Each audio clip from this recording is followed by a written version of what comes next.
Boneless chicken ತವಾ fry ಇವತ್ತಿನ recipe. ತುಂಬ ಸುಲಭ ಹಾಗೂ ತುಂಬ ರುಚಿಯಾದಂತಹ ಚಿಕನ್ ಫ್ರೈ ಇವತ್ತಿನ ರೆಸಿಪಿ. ನಮಸ್ತೆ ಫ್ರೆಂಡ್ಸ್, ಗುಡ್ ಫುಡ್ ಲ್ಯಾಂಡ್ ಚಾನಲ್ಗೆ ನಿಮಗೆಲ್ಲರಿಗೂ ಆತ್ಮೀಯ ಸ್ವಾಗತ. ಸರಿ, ಹೇಗೆ ಮಾಡೋದೆಂದು ನೋಡುವ. ಬೋನ್ಲೆಸ್ ಚಿಕನ್ ಇಲ್ಲಿ ನಾನೊಂದು ಅರ್ಧ kg ತೆಗೆದುಕೊಂಡಿದ್ದೇನೆ. ಅಂದರೆ ಇದು ಚಿಕನ್ ಸಿಗ್ತದೆ ನೋಡಿ, ಅದರಲ್ಲಿ ಎಲುಬಿಲ್ಲದ ಬೋನ್ಲೆಸ್ ಪೀಸ್ ಇರ್ತದೆ.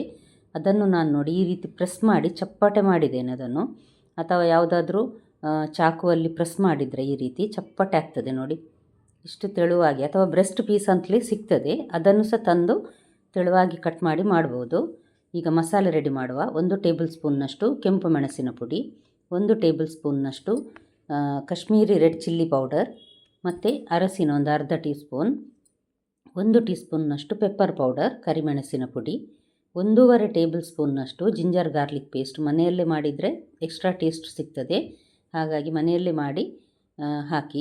1 ಟೇಬಲ್ ಸ್ಪೂನ್ನಷ್ಟು ಕಸೂರಿ ಮೇಥಿ ಹಾಕಿದರೆ ಎಕ್ಸ್ಟ್ರಾ ಟೇಸ್ಟ್ ಇದು ಸಹ ಅಷ್ಟೇ. ಮತ್ತು ಚಿಲ್ಲಿ ಫ್ಲೇಕ್ಸ್ 1 ಟೀ ಸ್ಪೂನ್ ಹಾಕಿದ್ದೇನೆ ನಾನು. ಖಾರ ಸ್ವಲ್ಪ ಜಾಸ್ತಿ ಬೇಕನ್ನಿಸಿದವರು ಹಾಕ್ಕೊಳ್ಬಹುದು. ಈ ಮಸಾಲೆ ಇಷ್ಟು ಸಾಕಾಗ್ತದೆ ಒಂದು ಅರ್ಧ kgಗೆ. ಒಂದು ಅರ್ಧದಿಂದ 1ರಷ್ಟು ಲಿಂಬೆಹುಳಿ ರಸ ನೋಡಿ ಹಾಕ್ಬೋದು. ಮೊದಲು ಅರ್ಧ ಹಾಕಿ ನೋಡಿ, ನಂತರ ಸ್ವಲ್ಪ ಗಟ್ಟಿ ಅನಿಸಿದರೆ ಇನ್ನು ಅರ್ಧ ಹಾಕ್ಕೊಳ್ಬಹುದು. 2 ಟೀ ಸ್ಪೂನ್ನಷ್ಟು ತೆಂಗಿನೆಣ್ಣೆ ಹಾಕಿದ್ದೇನೆ ನಾನಿಲ್ಲಿ. ಇದನ್ನೆಲ್ಲವನ್ನು ಒಂದು ಸಲ ಈ ರೀತಿ ಮಿಕ್ಸ್ ಮಾಡುವ.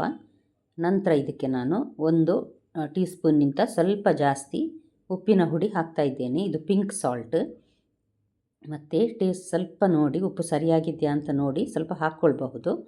ನೀವಿನ್ನೂ ನನ್ನ ಚಾನಲ್ ಗುಡ್ ಫುಡ್ ಲ್ಯಾಂಡನ್ನು ಸಬ್ಸ್ಕ್ರೈಬ್ ಮಾಡಿಲ್ಲ ಅಂದರೆ ದಯವಿಟ್ಟು ಸಬ್ಸ್ಕ್ರೈಬ್ ಮಾಡಿ.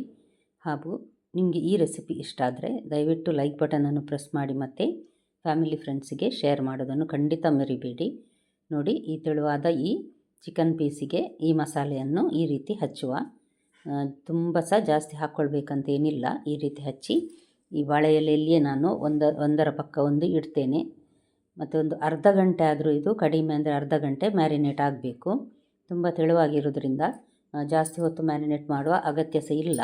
ಅಥವಾ ಹಿಂದಿನ ರೆಡಿ ಮಾಡಿ ಫ್ರಿಜ್ಜಲ್ಲಿ ಸಹ ಇಟ್ಕೊಳ್ಬಹುದು. ಈಗ ನೋಡಿ, ಇದು ಅರ್ಧ ಗಂಟೆ ಆಗಿದೆ.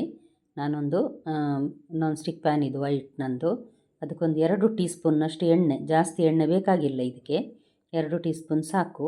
ಮಸಾಲೆ ಮಾಡುವಾಗ ಸಹ ನಾವು ಎಣ್ಣೆ ಸ್ವಲ್ಪ ಹಾಕಿದ್ದೇವೆ, ಹಾಗಾಗಿ ನೋಡಿ. ಈಗ ಒಂದೊಂದೇ ಪೀಸನ್ನು ನಾನೀಗ ಇದಕ್ಕೆ ಹಾಕ್ತಾ ಇದ್ದೇನೆ.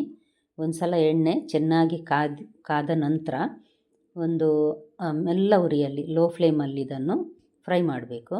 2 ಕಡೆ ಸಹ ಚೆನ್ನಾಗಿ ಫ್ರೈ ಆಗಿ ಸ್ವಲ್ಪ ಕ್ರಿಸ್ಪಿ ಟೇಸ್ಟ್ ಸಹ ಬರ್ತದೆ ಇದಕ್ಕೆ. ಎಲ್ಲ ಪೀಸನ್ನು ಸಹ ನೋಡಿ ನಾನು ಹೀಗೆ ಹಾಕಿದ್ದೇನೆ. ಇದರಲ್ಲಿ ನೋಡಿ, ಈಗ ಅದಕ್ಕೆ ಮಸಾಲೆಗೆ ಹಾಕಿದ ಎಣ್ಣೆ ಸಹ ಬಿಡ್ತದೆ, ಹಾಗಾಗಿ ಜಾಸ್ತಿ ಎಣ್ಣೆ ಹಾಕುವ ಅಗತ್ಯ ಇಲ್ಲ. ನಿಮ್ಮ ಮನೆಯಲ್ಲಿ ಸಹ ಒಂದು ಸಲ ಟ್ರೈ ಮಾಡಿ ನೋಡಿ ಫ್ರೆಂಡ್ಸ್, ಖಂಡಿತ ನಿಮಗೆ ಸಹ ಇಷ್ಟ ಆಗಬಹುದು. ಈ ರೀತಿಯ ಚಿಕನ್ ಸುಕ್ಕ ಮತ್ತು ಚಿಕನ್ ಫ್ರೈ ರೆಸಿಪಿಯನ್ನು ನಾನು ಈ ಮೊದಲು ಹಾಕಿದ್ದೇನೆ, ಅದನ್ನು ಸಹ ಒಂದು ಸಲ ಖಂಡಿತ ನೋಡಿ. ಎಲ್ಲ ಪೀಸನ್ನು ಸಹ ಇದೇ ರೀತಿ ತಿರುಗಿಸಿ ಹಾಕಿ ಇನ್ನೊಂದು ಸಲ ಫ್ರೈ ಮಾಡಬೇಕು. ನೋಡಿ ಎಷ್ಟು ಚೆನ್ನಾಗಿ ಫ್ರೈ ಆಗಿದೆ ಅಲ್ಲ. ಇದೇ ರೀತಿ ಎಲ್ಲ ಸೈಡನ್ನು ಸಹ, 2 ಸೈಡನ್ನು ಸಹ ಫ್ರೈ ಮಾಡಬೇಕು. ನೋಡಿ, ಬಣ್ಣ ಸಹ ಸ್ವಲ್ಪ ಚೇಂಜ್ ಆಗಿದೆ, ಮಸಾಲೆ ಫ್ರೈ ಆಗಿದೆ ಅಂತ ಗೊತ್ತಾಗ್ತಾ ಇದೆ. ಕಾಶ್ಮೀರಿ ರೆಡ್ ಚಿಲ್ಲಿ ಪೌಡರ್ ಖಾರ ಕಡಿಮೆ ಆದರೂ ಬಣ್ಣ ಚೆನ್ನಾಗಿ ಬರ್ತದೆ, ಕೆಂಪು ಕಲರಾಗಿ, ಅದಕ್ಕೋಸ್ಕರ ಅದನ್ನು ಹಾಕ್ತೇವೆ. ಮತ್ತು ಕೆಂಪು ಮೆಣಸಿನ ಪುಡಿ ಖಾರ ಇದೆ ಜಾಸ್ತಿ, ಅದಕ್ಕೋಸ್ಕರ ಅದನ್ನೊಂದು ಟೇಬಲ್ ಸ್ಪೂನ್, ಇದನ್ನೊಂದು ಟೇಬಲ್ ಸ್ಪೂನ್ ನಾನು ಮಸಾಲೆ ಮಾಡಿಟ್ಟಿದ್ದೆ. ಉಳಿದ ಮಸಾಲೆಯನ್ನು ಫ್ರಿಜ್ಜಲ್ಲಿ ತೆಗೆದಿಟ್ಟು ಮೀನಿಗೆ ಸಹ ಬಳಸ್ಬೋದು, ಅಥವಾ ಯಾವುದೇ ರೀತಿಯ ಚಿಕನ್ ಫ್ರೈಗೆ ಸಹ ಉಪಯೋಗ ಮಾಡಬಹುದು. 2 ಕಡೆ ನೋಡಿ ಈ ರೀತಿ ಚೆನ್ನಾಗಿ ಬೆಂದಿದೆ. ಈಗ ರೆಡಿಯಾಗಿದೆ ಚಿಕನ್ ಫ್ರೈ. ತುಂಬ ರುಚಿಯಾದ, ಅಷ್ಟೇ ಸಾಫ್ಟಾಗಿ ಟೇಸ್ಟ್ ಆದಂತಹ ಚಿಕನ್ ತವಾ ಫ್ರೈ ರೆಡಿ ಆಯಿತು. ನಿಮ್ಮ ಮನೆಯಲ್ಲಿ ಒಂದು ಸಲ ಟ್ರೈ ಮಾಡಿ, ನಂತರ ಹೇಗೆ ಬಂದಿದೆ ಎಂದು ನನಗೆ ಕಮೆಂಟ್ ಮಾಡಿ ತಿಳಿಸಿ. ನಾಳೆ ಇನ್ನೊಂದು ಹೊಸ ರೆಸಿಪಿಯೊಂದಿಗೆ ನಿಮ್ಮನ್ನು ಮತ್ತೆ ಭೇಟಿ ಆಗ್ತೇನೆ. ನೋಡಿದ ಎಲ್ಲ ವೀಕ್ಷಕರಿಗೆ ಧನ್ಯವಾದ.